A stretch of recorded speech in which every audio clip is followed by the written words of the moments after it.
नमस्कार दोस्तों, stock market studies में फिर से एक बार आपको दिल से स्वागत करता हूँ। तो आज इस वीडियो के अंदर कुछ ऐसी इम्पोर्टेंस कंपनी के बारे में चर्चा करूँगा, वो बहुत हेल्प करेगा आपको अपकमिंग टाइम्स में नया जर्नी होने के लिए। तो सबसे पहले मैं डिस्कशन करूँगा Indian railway catering and tourism corporation के बारे में, मतलब आईआरसीटीसी के बारे में। क्योंकि आईआरसीटीसी के ऊपर जब से मुझे एक एंट्री लेवल मिला था, तब से लेकर इस कंपनी को कंटिन्यू कर रहा हूँ। अभी वही लेवल में कंपनी काम कर रहा है जो इसका करंट ब्रेकआउट लेवल था। अगर देखा जाए तो कंपनी के ऊपर एक कप बने, उसके बाद एक हैंडल बटन बने। तो कप विद हैंडल बटन्स बनने के बाद फाइनली क्या हुआ, एक ब्रेकआउट आया और ब्रेकआउट कंफर्मेशन भी मिला। उसके बाद यहाँ पे रिटेस्ट भी किए और रिटेस्ट करने के बाद देखिए कंपनी धीरे धीरे करके ऊपर जाने का कोशिश तो कर रहा था। तो उसके पहले ही एक रेजिस्टेंस उसको फेस करना पड़ा, क्योंकि यहाँ पे एक रेजिस्टेंस बन चुके थे। क्योंकि इसी जगह पे फिर से यहाँ पे एक भी रेजिस्टेंस क्रिएट किया, थर्ड टाइम रेजिस्टेंस किया, फोर्थ टाइम जब फाइनली ब्रेकआउट किया, तब मैंने देखा कि इसके ऊपर एक स्ट्रांगली क्लोजिंग होना चाहिए। तो क्लोजिंग तो हुआ, मगर उतना ग्रोथ, मतलब हाई ग्रोथेबल क्लोजिंग नहीं है, वॉल्यूम भी उतना स्ट्रांग नहीं है, और उसके कारण कंपनी के ऊपर फिर से करेक्शन हो गया। अभी देखिए वही कंपनी लेवल में चल रहा है जो लेवल पहले था। तो ये जो स्ट्रांगली रेजिस्टेंस है, इस लेवल को वो ब्रेक नहीं कर पा रहा है। इसका मतलब ये नहीं कि कंपनी यहाँ से बिग फॉल हो जाएगा। कंपनी इसके ऊपर प्रेशराइज है, फिर भी देखिए होता क्या है। मान के चलिए इस जगह से वो ऊपर जाने का कोशिश करेंगे। बड़े प्लेयर क्या करेंगे, आप ध्यान से देखना, जब जब नीचे आ रहे हैं तब तब हाई वॉल्यूम के साथ वो बाई कर रहे हैं। जब जब नीचे आ रहा है उस टाइम को देख लेना, हाई वॉल्यूम के साथ बाइंग हो रहा है। मतलब क्या है, इंस्टीट्यूशन जो है वो बार बार इसको नीचे ले आकर पूरा क्वांटिटी खरीदना चाहते हैं। तो पूरा करंट क्वांटिटी जब खरीदारी हो जाएगा, तब एक बिग बाउंस देखने को मिल जाएगा। तो इस चीज़ों को आपको पहले समझना पड़ेगा, क्योंकि आप प्रीवियस भी कोई भी कंपनीज को देखेंगे तो आपको सेम टू सेम इसी तरीके से हालत आपको दिखेगा। जैसे मैं चलो एक एग्जाम्पल दे रहा हूँ, जैसे आपको एक्साइड इंडस्ट्रीज के ऊपर एग्जाम्पल दे रहा हूँ, आप खुद ही देख लीजिएगा, आपको पता चल जाएगा। देखिए पहले क्या हुआ, इस जगह पे ब्रेकआउट हुआ। ब्रेकआउट होने के बाद देखिए एक बार नीचे आए, दो बार नीचे आए। तो दो बार नीचे जब आया, उसके बाद देखिए जब पूरा का पूरा माल भर गया, उसके बाद देखिए क्या हुआ, बिग बाउंस। तो ये सब इसी तरीके से काम करते हैं। तो आपको इस चीज़ों को समझकर जानकर काम करना होगा। तो जिस तरीके से सेम टू सेम आईआरसीटीसी भी आईआरसीटीसी भी इसी तरीके से काम कर रहा है। तो आईआरसीटीसी के एक पॉइंट्स मुझे बेस्ट पॉइंट लगा। वो देखिए अगर टारगेट हुआ, तो मतलब टारगेट होने का चांसेस इस हाई लेवल तक बहुत ज़्यादा है। क्यों ज़्यादा है मैं एक बार आपको बता दूं, क्योंकि जो कंपनी का लाइफ टाइम हाई है, वो लाइफ टाइम हाई निकल कर आ रहा है करीबन करीबन 1283 के आसपास। तो 1283 के आसपास, और इसका टारगेट कहाँ पे बन रहा है, 1265 के आसपास। तो 1283 और 1286, आप देखिए कंपनी लाइफ टाइम हाई के नीचे टारगेट बन रहा है। मतलब पॉसिबिलिटी ज़्यादा है कि उस लेवल तक वो जाने का कोशिश करेंगे। हाँ, अभी इतना आसानी से वो नहीं जाएगा, क्योंकि यही लेवल कंपनी के क्रूशियल लेवल है। एक स्ट्रांगली एक रेजिस्टेंस कम सप्लाई जोन है। यहाँ से ही शेयर में वीक फॉल हुआ था, और इसी के कारण यहाँ से ही कंपनी फिर से बाउंस बैक करने का कोशिश करेंगे। तो मुझे लगता है जो सिचुएशन है उसके अकॉर्डिंग कंपनी के ऊपर अच्छा खासा जर्नी होने का चांसेस है। बाकी इस कंपनी के ऊपर दो मुझे पॉइंट्स बेस्ट लगा। पहली बात, कंपनी का रेवेन्यूज़ का ग्रोथ, हर साल कंपनी रेवेन्यूज़ बढ़ते चले गए, सॉरी हर क्वार्टर्स में। उसी तरीके से प्रॉफिट भी अलग लेवल में ग्रोथ होता देखने को मिले। जब रेवेन्यूज़ और प्रॉफिट एक साथ ग्रोथ होता देखने को मिले, तो वहाँ पे एक अच्छा खासा जर्नी होने का चांसेस है।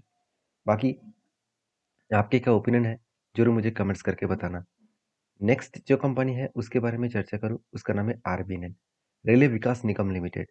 तो बेसिकली रेलवे विकास निगम लिमिटेड के ऊपर सबसे पहले मैं चार्ट के ऊपर लेके जाना चाहूँगा, क्योंकि चार्ट के ऊपर कुछ इंपॉर्टेंस पॉइंट मुझे देखने को मिला।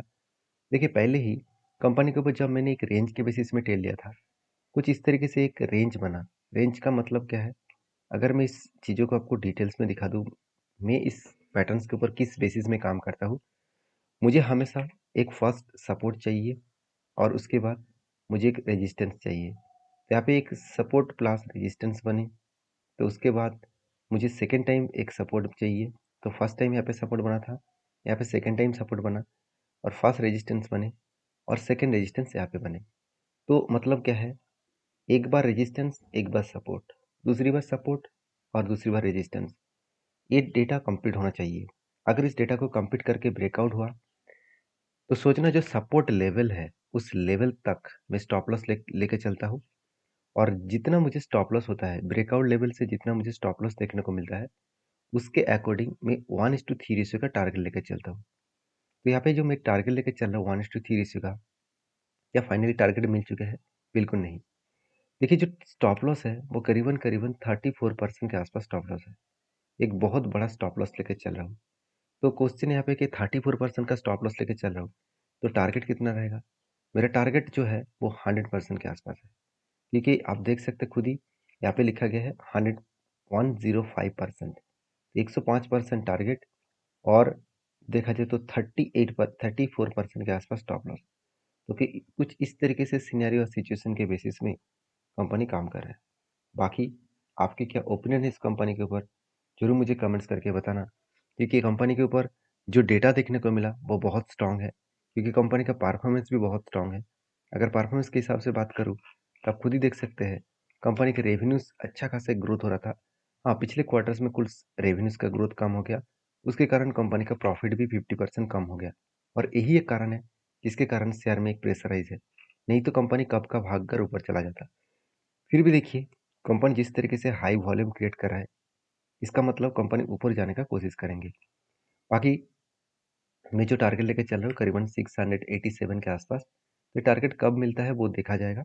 उससे पहले मैं एक चीज़ों को आपको नोटिस करा दूँ, कंपनी के ऊपर जिस तरीके से बीच में एक पैटर्न स्केड हो गया, दो बाइंग कैंडल के रेंज के बेसिस में 36% के एक पैटर्न स्केड हो गया। तो अगर ऊपर ना गए और नीचे आ गया, इस लेवल को टच किया, लेवल निकल कर है करीबन 425, अगर इस लेवल को टच किए तो मैं फिर से एक फ्रेश एंट्री इस जगह पे लेने वाला हूँ, क्योंकि यहाँ पे एक मुझे पैटर्न्स दिखा, इस पैटर्न्स के बेसिस में मैं कंटिन्यू जरूर करूँगा। बाकी इस कंपनी के ऊपर तीन चीज़ों को मुझे बेस्ट लगा। पहली बात, कंपनी कंपनी के ऊपर एक अपडेट है, वो अपडेट है आप देख सकते हैं, आरबीएनएल जो डिविडेंड है उसका एक्स डेट फिक्स कर चुके हैं, जल्द से जल्द आपको डिविडेंड मिलेगा। उसका फाइनली डिविडेंड आपको जल्द से जल्द कंपनी देने वाला है, और कंपनी अनाउंसमेंट किया है कि 21 रुपीज़ करके कंपनी यहाँ पे डिविडेंड देने वाले है।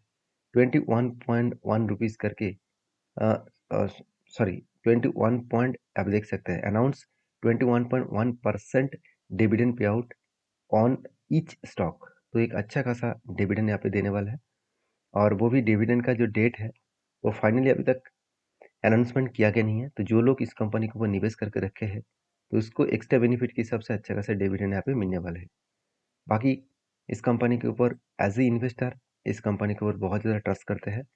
और देखिए हम लोग सोच रहे हैं कि कंपनी आज लाइफ टाइम हाई के ऊपर है, तो कंपनी यहाँ से बिग क्रैश हो सकते हैं, इंस्टीट्यूशन माल बेचकर भाग रहा होगा शायद। ऐसे बिल्कुल नहीं है, उल्टा है। प्रोमोटर के बाद सबसे ज़्यादा होल्डिंग्स अभी धीरे धीरे करके एफ और डी भी उठा रहा है, क्योंकि एफ और डी के पास तो जीरो होल्डिंग था, वो 3.5% हो गया। डी के पास 8% होल्डिंग था, वो अजी 6% है, क्योंकि बीच में क्वांटिटी को बेचा गया था, 5.5% तक लेके आए थे, तो फिर से वो होल्डिंग को बढ़ा दिया। तो कहने का मतलब है कि इंस्टीट्यूशन इस कंपनी के ऊपर ट्रस्ट करना शुरू कर चुके हैं। तो नेक्स्ट जो कंपनी उसका नाम है राइट्स लिमिटेड। तो राइट्स लिमिटेड भी एक रेलवे गवर्नमेंट कंपनी है। इसके ऊपर मुझे बेस्ट तरीके से कुछ पैटर्न्स देखने को मिला।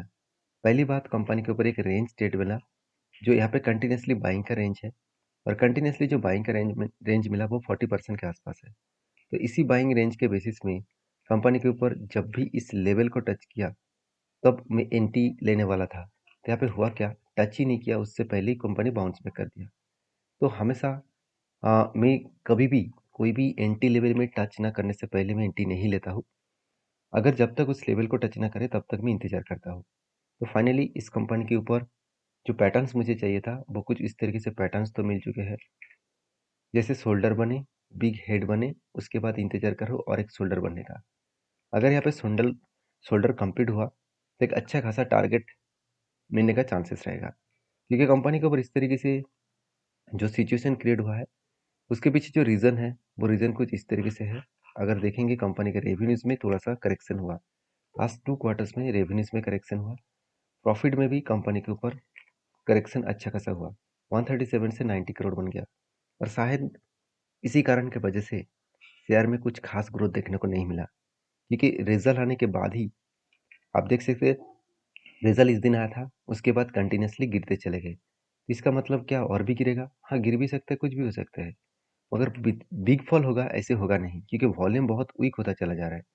आप वॉल्यूम को नोटिस करेंगे तो इतना ज़्यादा वॉल्यूम वीक हो रहा है, तो आप देखकर ही समझ जाएंगे कि हाँ, कंपनी में ज़्यादा करेक्शन होने का चांसेस बहुत कम है। बाकी आपके क्या ओपिनियन है जरूर मुझे कमेंट्स करके बताना। और लास्ट जो कंपनी है उसके बारे में चर्चा करूँ, उसका नाम है JFL लाइफ साइंस लिमिटेड। तो एक छोटा सा कंपनी है, 62 करोड़ का। कंपनी के ऊपर अपडेट यही है कि कंपनी जल्द से जल्द 5:1 का बोनस देने वाले हैं।